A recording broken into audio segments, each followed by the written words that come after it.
morning, Sri Lanka. Today we are celebrating the environment by commemorating World Environment Day. It's the 5th of June and I'm hoping that you're having a wonderful morning so far. And today we are going to talk about how we should protect and preserve our environment for the current generation and for the future. And for that we have wonderful guests out here, and initially we are going to start off with a very insightful person. Of course, when you're talking about opinion formers and opinion leaders in the industry, especially on a day like today, we have an expert in the industry, as Anupama pointed out, and he is none other than Mr. Ravindranath Dabare, who is the chairperson of Center for Environment Laws. A warm welcome to you, sir, and a very good morning to you. Good morning. To start off with, you started off as a mechanical engineer and now you are a renowned environmental lawyer. Was the switch worth it? Yes, it's worth to become a man who is living with the nature, because I was as a student and as a person who is interested, as a boy who is interested in mathematics, I was compelled to do engineering. Okay. But after passing out, I didn't like it. Actually, I wanted to live with nature, and the people and the human beings. I want to do it with the machines and forget all so mechanical things. So the switch was definitely a worth. Yeah. Talking about the viewers, because since this is a breakfast show, I think a lot of viewers would like us to ask what environmental laws that our viewers should be aware when they go out to the public in the mornings every day.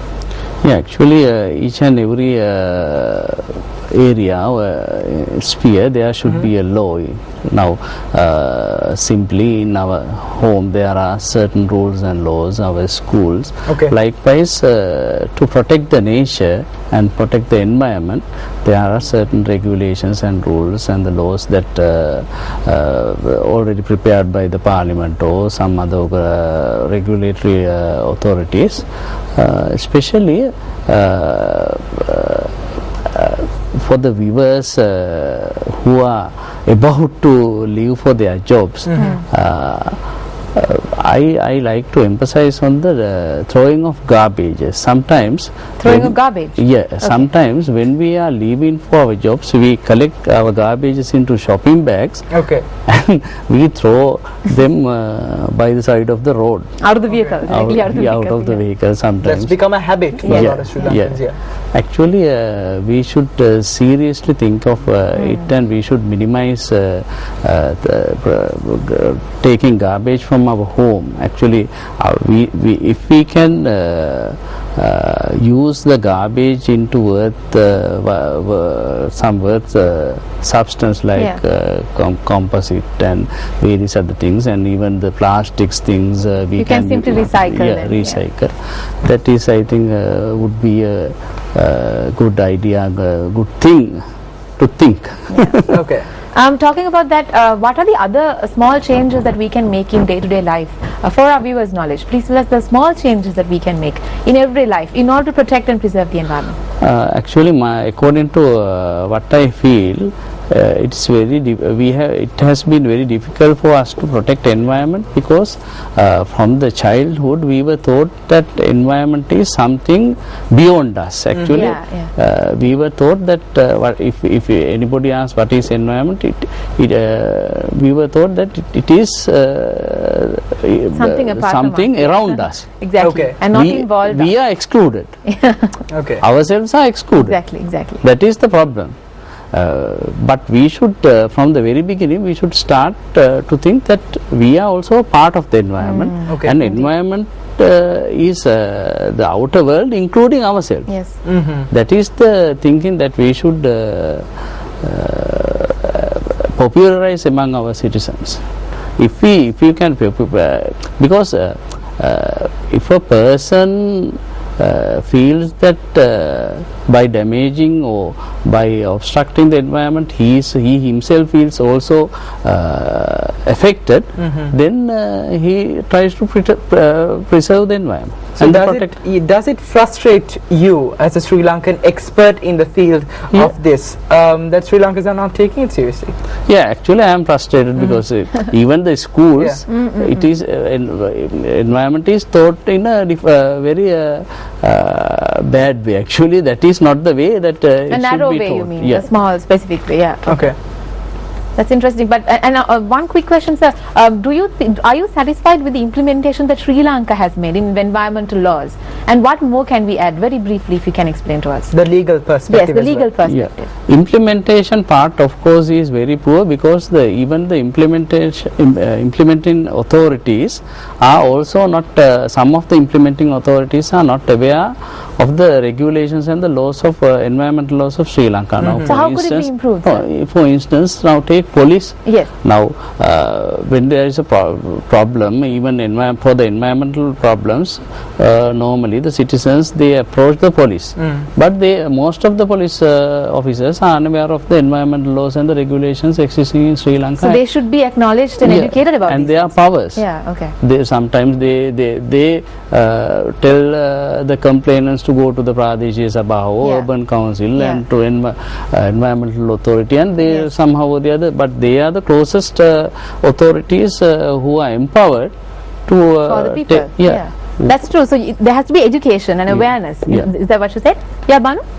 Yes, absolutely. What do you see in the future, as in 10 years time? If you want to see a change that you mentioned, what would you want to see Sri Lanka as when it comes to this? Because we have to try, because our living pattern should be changed. Okay. So what we are taking as food should be natural. Actually, the artificial drinks and artificial foods and genetically modified things, we should eliminate those things, and because we are, if we can think that we as a part of the nature, we should not consume artificial things, and we should not go for artificial things. Actually, most of the diseases and most of these diseases such as pressure, diabetics and things like that are there because we are going against the nature. Exactly. If we work and if we live according to the nature, we can be a healthy and the prosperous nation. Yeah, and back into the future will be a brighter perspective. Well, thank you so much, Mr. Dabari, for accompanying us and being on a special day like today. So thank you once again and have a great day, alright? Okay, and of course, we'll be talking more as well on Puma and on Good Morning Sri Lanka in the future. Well, tomorrow is going to be another special day, Photography 101, where we are going to feature some of the best in the field of photography. Of course, the Roland Garros is kicking off in France. Very, very interesting news all about that as well. It's happening in the weekend, the finals. But stay tuned, because after the break, we'll be having more interesting segments. Anupama and myself are going to be here on Good Morning Sri Lanka. Don't go anywhere.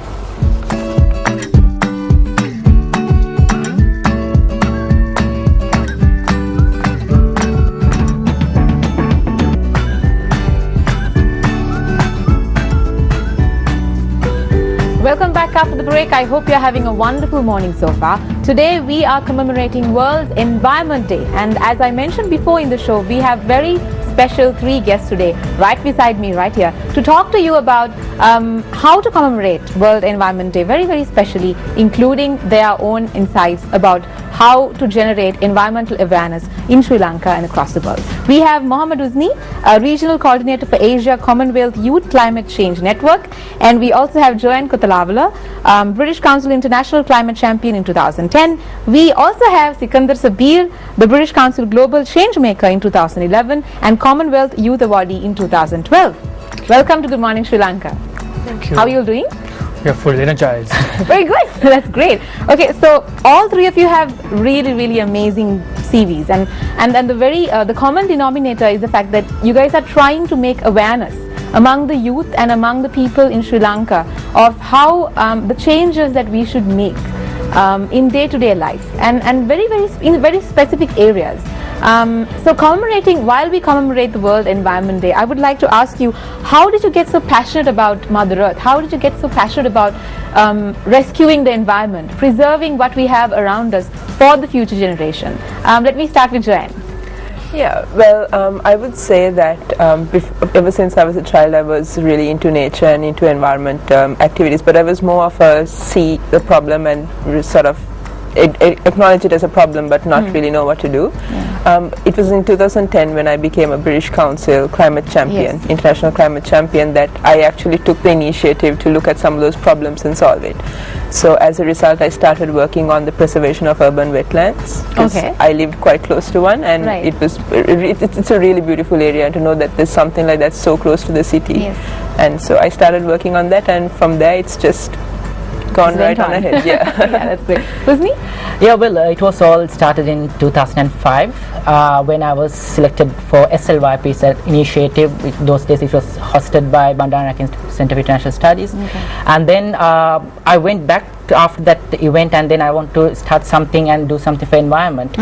And because earlier I didn't know, I was really passionate about environment, but I didn't know how to do it. Yeah. And then I took it as an opportunity to start something, and then I started EcoCare Sri Lanka, which is a voluntary youth movement to work on environmental issues. So those days I had only 3-4 volunteers, Okay. and then we keep on working with different organizations, and we had our own initiatives, and thanks to British Council, those days I have been working with the Zero Carbon City campaign, and then apparently in 2010 became an international climate champion, and then the journey goes on. So also I would mention thanks to British Council Global Change Makers, which I was selected in 2011, and then only I started to move into the regional and international community on advocacy on environment from grassroots to advocacy level. Yeah. Right.